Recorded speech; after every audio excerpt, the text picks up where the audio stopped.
As you know, we liberalize our internet gateway at the end of 2000, and starting initiating licenses for private sector to get their international bandwidths and sell internet bandwidths for end users. And by 2001, there are about 7 or 8 ISPs, licensed ISPs in Egypt. So by 2002, Dr. Tariq Kamel, our minister, think about building our internet exchange to keep our local traffic local, and we start with only 2 ISPs, T-Data and Link.net, and third one was EGNet, and as I remember, the traffic was about 2 meg at that time, at 2002, Q2002, and by time all ISPs one by one connect to the internet exchange, and now it's 1.2 gig. So we have high local content in Egypt in Arabic. That mean 1.2 gig is a huge local content in Arabic, and I expect more when we get media content. Since we started in 2002, we have IP version 4 and using BGP protocol for peering, and since 2009 we are already IPv6 ready, and now we have 4 internet service providers exchanging their IPv6 routes through internet exchange point, Cairo internet exchange point. So we are dual stack now, IP version 4 and IP version 6. For any ISP to connect to our internet exchange point, the only thing they have to do is just drop cable, because when we plan for this internet exchange point, we choose as a central office where all ISPs had their POPs. Also, this central office is a point of you can say a landing point. It's not landing point, but it's a central office where all carriers, international carriers like Flag, Level 3, Telecom Italia, has their routers in Egypt. So it will be easy for all these international carriers to connect to our internet exchange. So from the beginning, we choose carefully the place of internet exchange, which is important to any internet exchange when they are planning to build internet exchange, to choose carefully where will this internet exchange be. Any central office is using DC power and generator, so there is no power cutoff in any central office. That's also what we put in mind during planning for internet exchange point, to use DC equipment. So our router and switch is running through DC, which is secured. We call it secure power in Egypt.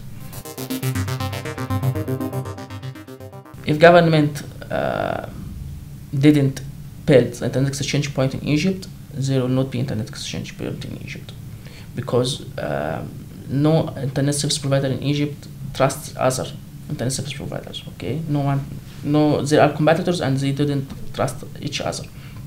So government in such case should take the initiative. Actually, at the beginning, it's too difficult to convince internet service provider to connect to our internet exchange point, because they think that their competitive advantage is to have content. So if I have a lot of content, so my customer can access this content easily and fast, so I can get more customers and more users than other internet service provider.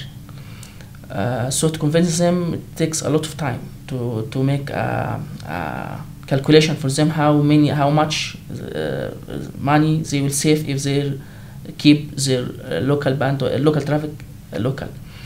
And actually, or fortunately, cable cut in 2008 in Egypt, submarine cable cuts in 2008 help us in that, because one company who refused to connect because it has the most content or majority of content in Egypt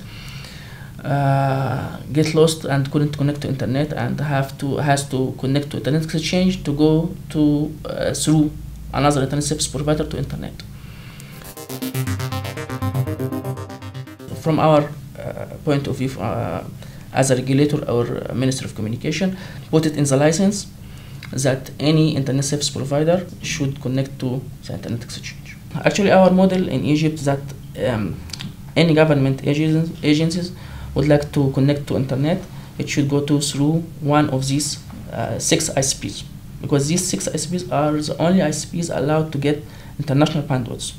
By default, they are connected through the internet exchange. Facing Egypt many times cut of submarine cables.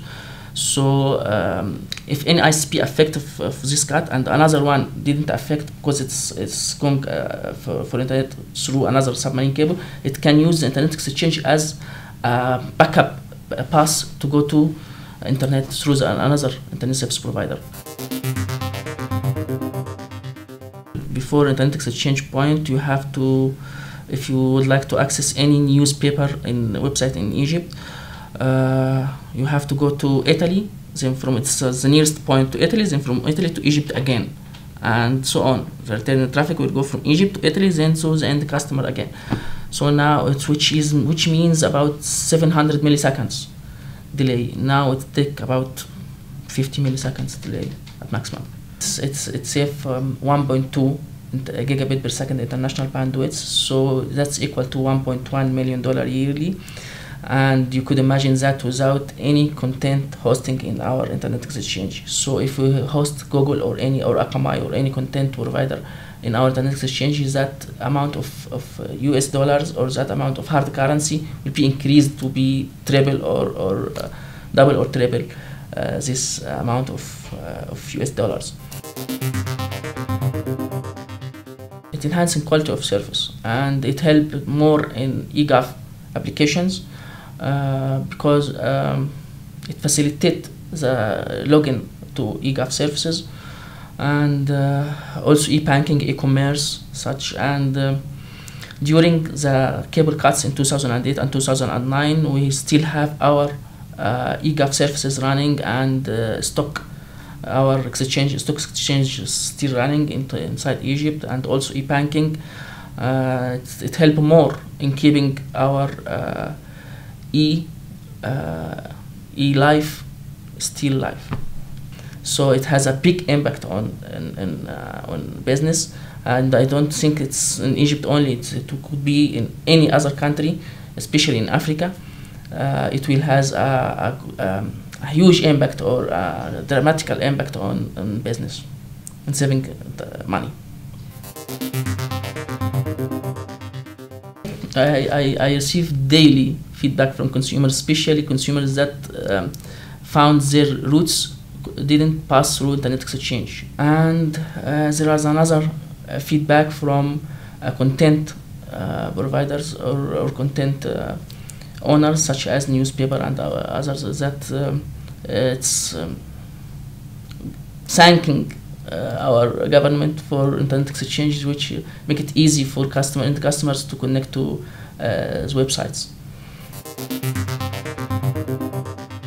My advice to anyone who would like to build an internet exchange point is to plan very well for this internet exchange point by choosing a better place for this internet exchange point to be in the middle or near for all internet service provider in his country or in his place, which will make it easy to this internet service provider to connect to him, and to hold a lot of meetings between with these internet service providers to build trust with them, and to discuss the PGP policy or peering policy that will be deployed in this internet exchange. Another thing to get or to convince a lot of content provider to host their gears in this internet exchange to enrich the value of this internet exchange and encourage internet service provider to connect to this internet exchange. And the last thing is there's no need to start big. You can start only with 2 or 3 internet service providers, and it will go by time and will pick by time.